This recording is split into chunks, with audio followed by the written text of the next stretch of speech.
Effectively securing your organization and its reputation requires a smarter approach. To maximize efficiency and minimize risk, security experts turn to LogRhythm, the only leading solution built solely for security teams by a security team committed to your success. With next-gen SIEM, user and entity behavior analytics, network traffic and behavior analysis, security automation and orchestration, and compliance, LogRhythm provides security made smarter. The greatest threat to businesses today isn't the outsider trying to get in. It's the people you trust, the ones who already have the keys, your employees, your contractors, and privileged users. 60% of online attacks are carried out by insiders. To stop these insider threats, you need to see what users are doing before an incident occurs. Observe It combats insider threats by detecting risk activity, investigating in minutes, effectively responding, and stopping data lost. Give it a test drive at observeit.com/securityweekly. Today's determined attackers easily bypass even the most advanced network defenses. Trying to ramp up staff to detect their backdoors can cost thousands of dollars and take months, even years. With Active Countermeasures AI Hunter, we enable junior analysts to detect even the most advanced backdoors in a matter of hours. Sign up for a demo and purchase our product today by visiting activecountermeasures.com/ESW. Active Countermeasures. Make every analyst a hunter. Welcome back, everyone, to Enterprise Security Weekly. Got a very special announcement that I'm glad we can talk about now. We have been selected for the beta for Pandora Podcasts, which is awesome. You can go to that URL there. So essentially, everyone knows Pandora is the streaming company. I know there are several people that have worked very hard to get Pandora to support and adopt podcasts, and they've done that. They're launching a beta. You can go to Pandora Podcast Beta, pandorapodcastbeta.splashthat.com. I thought it was kind of a shady kind of thing to go to, so go to it at your own kind of risk. But you can go to pandorapodcastbeta.splashthat.com, sign up for the beta. And the full release will be in December, which is awesome. Which is awesome. A whole new market, and then the ever-expanding podcast side of the business. So it's great. All righty. We got lots of news to talk about, Matt. Where do you want to start?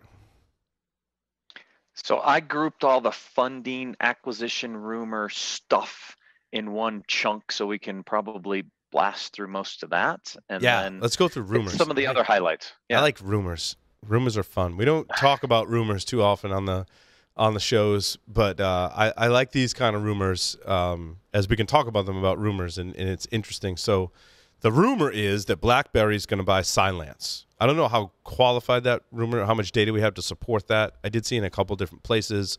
I don't think we've got final confirmation that that's actually going to happen, or if it kind of leaked. I'm not sure what the story is there, Matt. Yeah, we know BlackBerry has been wanting to get into the security side. We knew Cylance was preparing for IPO, right? Carbon Black went. Yep. CrowdStrike announced a firm to go IPO. Cylance was one of those that was obviously getting ready. So it's interesting, right? To do something, right? Like, how much more funding could Cylance really take, right? True. I mean, there's been still some big rounds. CrowdStrike just took a big round recently. I think Tanium took a round recently in the endpoint detection response market as they're getting ready to go public. There's probably money out there, but look, at a certain point, investors kind of want to get their money back out. IPO or a big acquisition are two ways to do that. So it's possibly in play. I did see it from a couple different sources. I know a few people over there. I haven't made any phone calls. It'd be interesting, but it would be an interesting acquisition because BlackBerry, their business has kind of gone down over the years with the Apple side, and the Android and everything else. This is a way to potentially kind of reinvent themselves a bit. And some of our listeners did weigh in. I know BlackBerry has an IoT, some kind of IoT play, which I don't have too much information about. And I know that they were trying to make some marketing pushes. We covered some press releases, and we actually received some inbound about BlackBerry marketing wanted to reach specific audiences with security-like messages, and we thought that was interesting. And it was kind of funny. We kind of had the almost like the inside scoop, right? We were seeing things about BlackBerry positioning themselves in security, and when the community got wind of that BlackBerry was going to buy Cylance, everyone was kind of like, "What is going on? Where did BlackBerry like came out of the woodwork?" Where we were kind of positioning them in security in the past couple of months is really when that happened. So us at Security Weekly, I don't think we were surprised in the least that they would make a play to buy Cylance. They need to do something to pivot as a big company. Obviously, we knew them for RIM and the mobile space, which largely was, as Matt said, taken over by Android and iOS. But for them to buy Cylance, I think makes a whole lot of sense and a logical, as you explained, Matt. I think it's a pretty logical exit for Cylance, right? They're either going to go public or they're going to get bought by a really big company. Apparently, BlackBerry's still, doing well as a company to be in a position to buy someone like a Cylance. It'd be interesting to see what the price is if it gets listed and what Cylance's current valuation is. Yeah, the valuation on this has to be pretty big. I mean, if you think about some of the IPOs we've seen with multi-billion-dollar market caps, this cannot be a cheap acquisition. Agreed. So agreed. The valuation can be really big. Yep. This one ties in a little bit. This was actual. ForeScout acquires Security Matters. So you're talking about IoT. This is industrial control systems. This is ICS. This is one of those 4 companies you and I talked about, a black hat in the industrial control system space. Security Matters was one of those companies. ForeScout was talking about industrial control and IoT and some of that stuff. And we knew they probably didn't have the strongest portfolio. We've seen a few really large enterprise security companies talk about OT and industrial control systems kind of coming from their core technology market, but some of that didn't translate well. In this case, I think they kind of realized it and said, then we're going to go buy one. And so they go out and they buy Security Matters. And so now I think you're going to see ForeScout really doubling down on the OT and ICS messaging because they just bought somebody in the space. Yeah, no, my assessment, and our listeners can weigh in that might be closer to it. As my experience with traditional NAC, right, was at the university when essentially that space really took off from all the Microsoft worms running around. People were like, holy crap, we need to automatically segment our network, and we don't want anything on our network that doesn't belong to someone who can authenticate to us, and also things with certain characteristics, we want to either not let them on the network or put them in a separate network. Obviously, that's extremely difficult. The intel that I got from enterprises that were implementing ForeScout traditionally was pen testers were like, it makes our lives really difficult if they're implementing ForeScout. It was a small percentage, though, which is why I think ForeScout started pivoting into IoT, and now the next logical pivot or even expansion, I would say, would be into industrial control systems, where you're potentially dealing with much less number of systems that are of a specific purpose, where you can apply those controls in authentication and device fingerprinting and apply that security in an IoT space, and even extending out into industrial control systems. Those networks are traditionally probably only so big with purpose-built devices on them. So you need something to control, access to that network, which I think is easier in those situations rather than in the university where people were trying, as an example, to implement it in a dorm where there's tens of thousands of people plugging in all kinds of stuff. I think is too chaotic. That may be an oversimplification, but I think that's where some of these, industry and market trends have led us to, ForeScout basically dipping into ICS. Yeah, and so this ties into another news article. I love the little connections. Is Dragos, also in the industrial control space, raised $37 million in another round. And so you're seeing a lot of activity in the industrial control system environment. You see an exit this week. You see another funding round. You have Clarity and Indigi, kind of the next 2 in that space. But this market's continuing to grow and move. And so it's just an interesting week as we think about critical infrastructure and some of these other things. Is there's a lot of activity in this space, and Dragos took $37 million. Congratulations, Rob and the team. it's great. This allows them to continue on their mission. Yeah. Congrats to Rob and team. And it was a Series B. It's a good Series B. It's awesome. Yeah. Good for them. Very good B. Love it. Yep. Then there were a couple other raises in here. Netskope raises $168.7 million. That was like their Series F or something, right? They're pretty well along in the. Yeah, it brings a total round to $400.1 million. Yeah, so this is DEF somewhere out there. This is in the CASB space. Some people know my opinion a little bit around CASBs. Sure. Where's this market going to go, right? As the perimeter continues to evaporate and you continue to move more stuff into the cloud, are you going to put stuff through a CASB, or are you going to do some other things? It'll be interesting to see how this plays out. Another round to continue, their build. So it'll be interesting to watch what Netskope does with some of that money and how they continue to take market share. Absolutely. Automox. Did I not add Automox into here? You didn't put the Automox story in. I had to pull it up. Sorry. I had flagged it at some point, and it just somehow didn't make it into the show notes. But Automox, one of our sponsors, and we're a customer too. I mean, they're a sponsor and we're a customer, which and is I'm awesome. An advisor, so we get the trifecta with there's Automox. There's a lot of we're in deep with Automox, but the long story short, we really like the company and their technology, obviously, in all the different ways that we work and support them. And I'll tell you what, when we were looking for our production systems, which are a mixture of Windows, Mac, and Linux, physical systems, right? The technology inside baseball we use to run the podcast requires, the way we have it designed today, physical systems of a mixture of different platforms. And I was like, we need a solution to make sure these things are patched all the time. Because if we have a security incident and it takes out one of our systems, then that's really bad. And it may stop us from producing a show, and that would be really bad. So let's make sure they're patched. And I'm like, I really need to. So then I'm like, oh, wait, one of our sponsors, like they have a solution. We evaluated it, implemented it.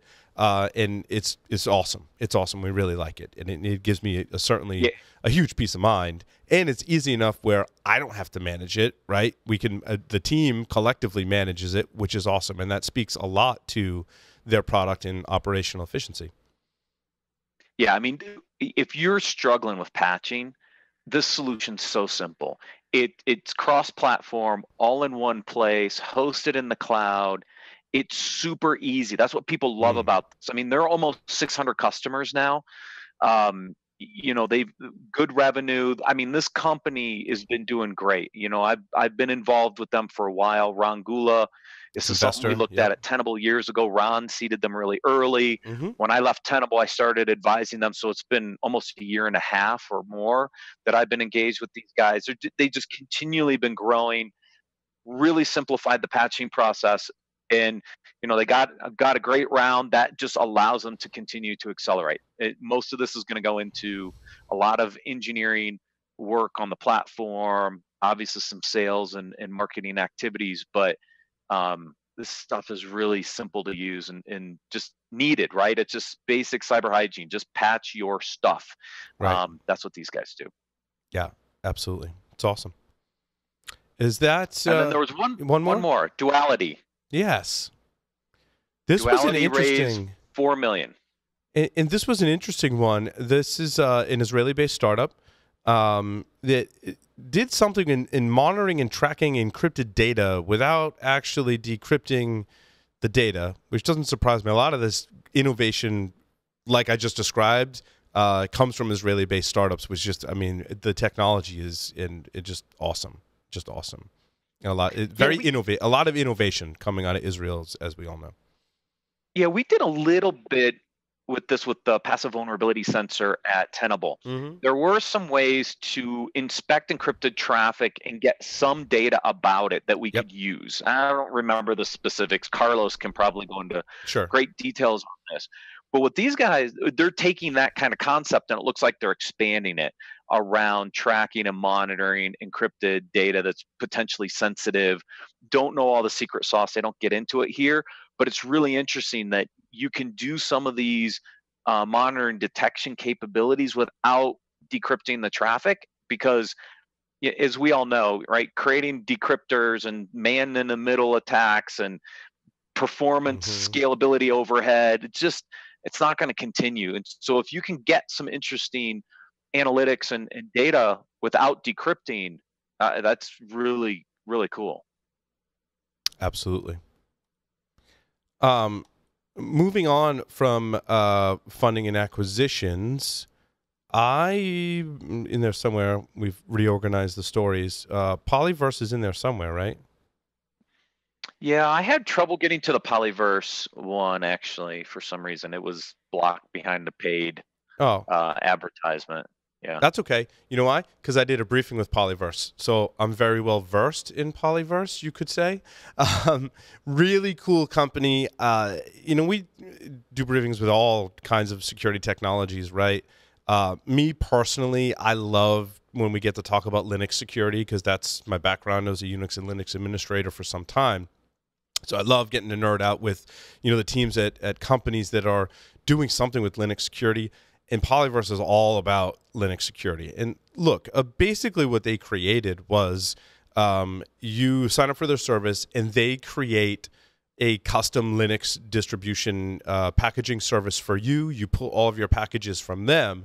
Their packages are unique in that they've applied all of the security, memory, address, randomization, and security controls that you can build in open source software, and they've customized that for you. So my feed of Debian Linux, as an example, in all my binaries have a completely different memory layout than Matt, if Matt is also a customer, making traditional buffer overflows and heap like next to impossible, right? Because they're using all those features in open source software and compilers to produce that. And their uniqueness is not necessarily those security controls. They're just really good at executing it and building a custom feed for each client. So this means if I'm going to spin up a bunch of different containers and I'm going to expose them to the internet, I've got a great layer of protection because it's next to impossible to exploit these systems because of the way they're building it for you. So that's what they mean when they talk about polymorphic Linux, is they're implementing all those features in the compilers and linkers and such to apply that security. I was super impressed with the team and the technology. I think it makes sense. It made me beg the question, so how much do I trust where my Linux packages are coming from? And I think we all just inherently trust the open source project in the repository. So if you're questioning, why would I trust Polyverse? It's well, why do you trust the Debian, people, as an example? So I think that's a moot point. I think you gain much more in security by using the solution from Polyverse, and I haven't tested it, and I hope to go down that road where I get to, because I'm I want to be a customer. That's always a good briefing when you're yeah, at the end I'm I want to be a customer. I like it. Do they allow you to streamline down what's in the distributions as well? Because one of the things we saw at Layered Insight, when you go grab a container for PHP, it's got all these embedded libraries and they're super vulnerable, right? And you may or may not use those libraries. They could also allow you to strip out some of those libraries you don't want in the distribution. That would also reduce the potential risk footprint of some of these older open source libraries. Yeah, and you can totally use them to build your own container, right? They would just, in your container build, right, you've got your apt commands that tell you what packages you want to install. Rather than coming from Debian, they come from Polyverse. So you use their system. They do have some other projects where you download containers, but basically they're the package repo for your Linux distribution, whether that's a VM, hardware, or a container, it doesn't matter. They're the package repo for it. My question was, if I want to build custom software on top of that, they're yep, everything should compile right. So they've got a fantastic engineering team. And they've got some other interesting projects that they're both working on, and ones that are freely available. And it's on my list of things to look into, but they talked about an open source project that revolves around WordPress and a customized platform for running WordPress that greatly improves the security. And I need to look into that as well. And they said that one, I believe they said, was open source. So it's cool stuff. I like it. Cool stuff. All right, which one do you want to hit next? There's a couple more out there. Yeah, it's easy for ones that we've done briefings with too, right? We don't have to rely on the, the information that's available. It's really, I mean, AlgoSec is delivering management for the Azure firewall. I mean, that's a logical adoption, right? I mean, you can see, Yep. As we've done some briefings in this space recently, and basically the trend that we're seeing, I believe, is yes, companies can help you manage your firewall policies, but environments are changing into cloud and hybrid cloud. And how do we make sure we can apply all of those policies across our cloud providers as well as our firewalls, and also use that now for intelligence on what are some of our attack paths into our network? That seems to be where every player, Tufin, I know we did a briefing with, AlgoSec, Red Seal to a certain extent, Skybox, right, all fall into this category. And I think they're all making some pretty smart pivots. So, yeah, and it ties into this article on spending in 2019 because in the article it talks about the areas of focus, and the first one is protect new hybrid and virtualized networks. So in the SMB and mid-market, they're leveraging cloud, they're leveraging these hybrid environments. So anybody who had traditional on-prem firewalls now need to also manage these cloud-based firewalls, right? So that's why you see everybody making these moves, because that mid-market, they're going to continue to focus there. It also talks about secure passwords and how to improve detection and response times. Those are kind of the key areas out of that report. It looks like an average increase of 17% in SMB and mid-market security budgets in 2019. That's a pretty good rise compared to some of the numbers we've seen elsewhere. Usually it's kind of in the 4%, 17% is a good amount of increase in budget. So really interesting article on where people are going to be spending money and how much more money the mid-market will get next year. And some good advice as to how to sell security, especially if you're in those smaller companies, right? I think that it could be summarized as include your financial people in those discussions when you're trying to justify your security spending. Have some type of return on that investment, some kind of operational efficiency, and be able to explain your numbers and include the financial side of your organization when you're going to explain those numbers. I think is super helpful, right? If you can have that take on it, not leave it to someone else to either interpret or someone else to try and explain, that value. If you can take the lead on that in your organization, be able to explain those numbers and the cost justifications, and how look out into the future was the other thing too. Like, okay, after 5 years, here's the plan, or moving into 5 years, here's the plan, and this is why it makes sense to invest in this technology and spend this money now. So much more winning when it comes to implementing security in that realm. Yep. Which leads us to Docker and its new application migration to containers announcement.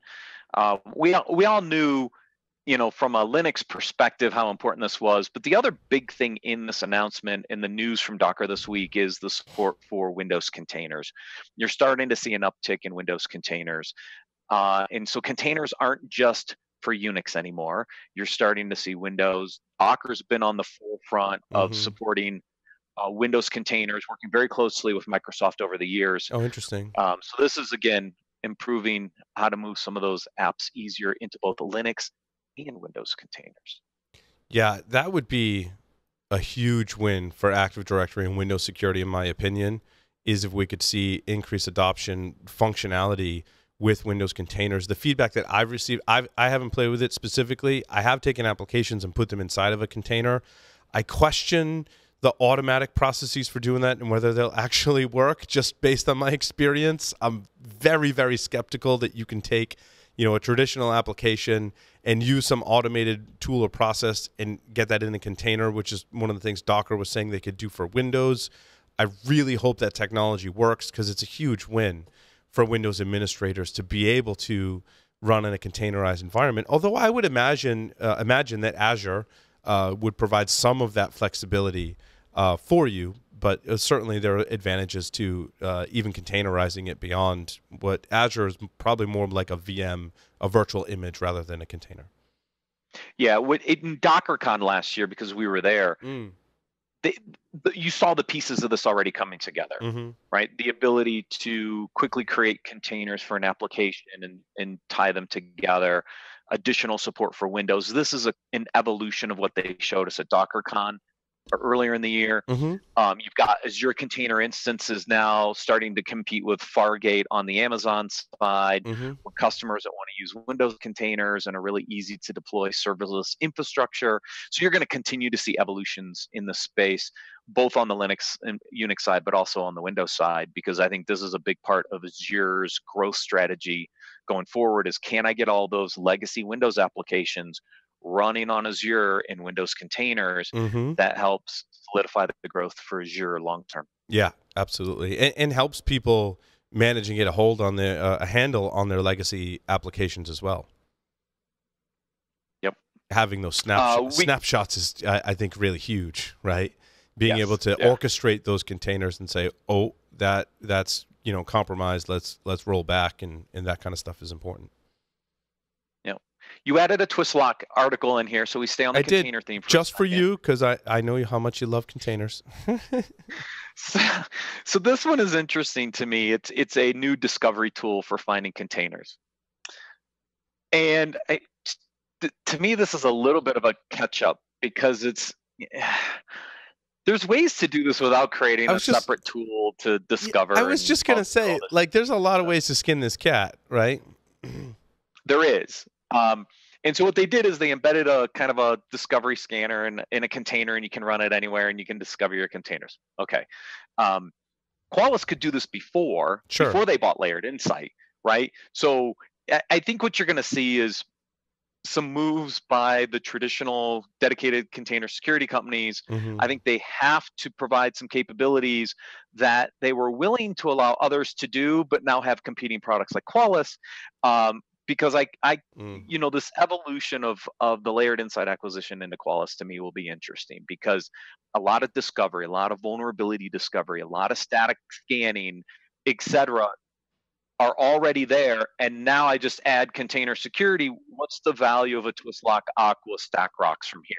And so I think they are all trying to figure out, how do they protect aspects of their accounts that they already have, knowing that Qualys is already there, probably doing a bunch of scanning of their infrastructure, which includes the Kubernetes clusters. So that acquisition, I think, will continue to put some pressure on these guys to do stuff. I just don't know how valuable it will be longer term. So we'll see. Sure.